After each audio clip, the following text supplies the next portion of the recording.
السلام علیکم ورحمۃ اللہ وبرکاتہ۔ ایک نئی ویڈیو کے ساتھ پھر میں حاضر ہوں۔ ہم لوگ بیسک سے قرآن کریم پڑھنا سیکھ رہے ہیں۔ تو پچھلی ویڈیو میں ہم لوگوں نے واو مدہ کو پڑھا ہے، تو اس ویڈیو میں واو مدہ کا جو ہے مشق کرنے والے ہیں، ان الفاظ کو صحیح پڑھنے والے ہیں۔ یہ جو الفاظ آپ لوگ دیکھ رہے ہیں، یہ الفاظ قرآن کریم کے اندر بہت ساری جگہوں پر استعمال ہوا ہے۔ اگر آپ ان الفاظ کو پڑھنا سیکھ جائیں گے تو انشاءاللہ قرآن کریم میں آپ کبھی بھی غلطی نہیں کریں گے۔ تو چلیے شروع کرتے ہیں بغیر کسی تمہید و تاخیر کے۔ اگر آپ ویڈیو میں نئے ہیں تو ہمارے چینل کو ضرور سبسکرائب کریں۔ تو چلیے شروع کرتے ہیں۔ اعوذ باللہ من الشیطان الرجیم، بسم اللہ الرحمن الرحیم۔ نون واو پیش نو، یہاں پر واو مدہ ہے۔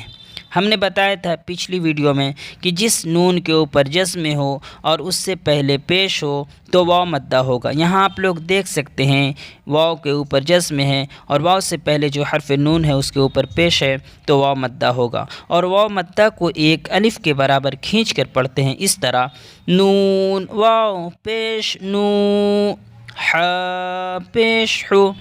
ہا کو نہیں کھینچیں گے کیونکہ ہا کے اوپر صرف پیش ہے۔ ہم نے بتایا ہے کہ زبر زیر پیش کو جلدی پڑھیں، تھوڑا بھی نہ کھینچے، تو ہا کو نہیں کھینچیں گے، اس طرح سے پڑھیں گے: ہا پیش ہو، نو ہو۔ طا واو پیش تو، یہاں پر بھی واو مدہ ہے۔ را پیش رو، را کو یہاں پر بھی نہیں کھینچیں گے کیونکہ را کے اوپر صرف پیش ہے۔ تو طا واو پیش تو، را پیش رو، طور۔ آگے دیکھیں، تا واو پیش تو، یہاں بھی واو مدہ ہے۔ با واو پیش بو، ان دونوں لفظ میں واو مدہ ہے تو دونوں کو کھینچ پر پڑھیں گے: تو بو۔ آگے دیکھیں، نون واو پیش نو، یہاں پر بھی واو مدہ ہے۔ را پیش رو، نورو۔ نیچے دیکھیں، قاف الف زبر قا، یہاں پر الف مدہ ہے۔ الف مدہ کیوں ہے کہ الف سے پہلے قاف کے اوپر زبر ہے، تو الف کے اوپر الف سے پہلے جہاں بھی زبر ہوتا ہے تو الف مدہ ہوتا ہے، اور الف مدہ کو بھی واو مدہ ہی کی طرح ایک الف کے برابر کھینچ کر پڑھتے ہیں اس طرح سے: قاف الف زبر قا، لام واو پیش لو، قالو۔ آگے دیکھیں، یا واو پیش یو، ہا یا زیر حی۔ ہا یا زیر حی میں یا مدہ ہے۔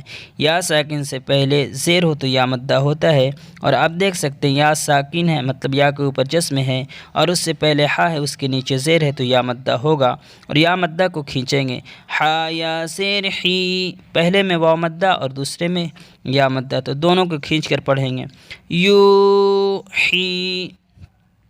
یا زبر یا، یا کے اوپر صرف زبر ہے تو اس کو نہیں کھینچیں گے: یا زبر یا۔ قاف واو پیش قو، یہاں پہ واو مدہ ہے تو یقو۔ میم پیش مو، یقوم۔ آگے دیکھیں، تا زبر تا، کاف واو پیش کو، واو مدہ، تکو۔ نون پیش نو، تکونو۔ انشاءاللہ آپ کو یہ سارے الفاظ سمجھ میں آ گئے ہوں گے کس طرح سے پڑھنا ہے۔ اگر ویڈیو اچھی لگی تو ہمارے چینل کو سبسکرائب کریے گا اور کمنٹ کر کے ضرور بتائیے گا کہ آپ کو یہ الفاظ سمجھ میں آ رہے ہیں یا نہیں، یا آپ قرآن کریم سیکھ رہے ہیں یا نہیں۔ میں کس طرح سے پڑھاؤں کہ آپ سیکھ جائیں۔ ہم تو یہ اپنے طرف سے میں پڑھا رہا ہوں، جس طرح میں سمجھا پا رہا ہوں آپ کو سمجھا دے رہا ہوں۔ تو میں پھر سے پچھلے ویڈیو کو میں تھوڑا لے لیتا ہوں کہ زبر زیر پیش کو بالکل بھی نہیں کھینچیں گے، اور الف مدہ یا مدہ واو مدہ کو کھینچ کر پڑھیں گے۔ الف مدہ کو کیسے پہچانیں گے؟ اگر الف سے پہلے والے حرف پر زبر ہے تو الف مدہ ہوگا، اور اسی طرح یا مدہ پہچانیں گے، یا ساکن سے پہلے، اس سے پہلے جو حرف ہے اس کے نیچے اگر زیر ہے تو یا مدہ ہوگا، اور واو مدہ پہچاننے کا یہ ہے کہ جس واو کے اوپر جزم ہو اور اس سے پہلے پیش ہو تو واو مدہ ہوگا، اور الف مدہ یا مدہ اور واو مدہ ان تینوں کو کھینچ کر کے پڑھتے ہیں ایک الف کے برابر۔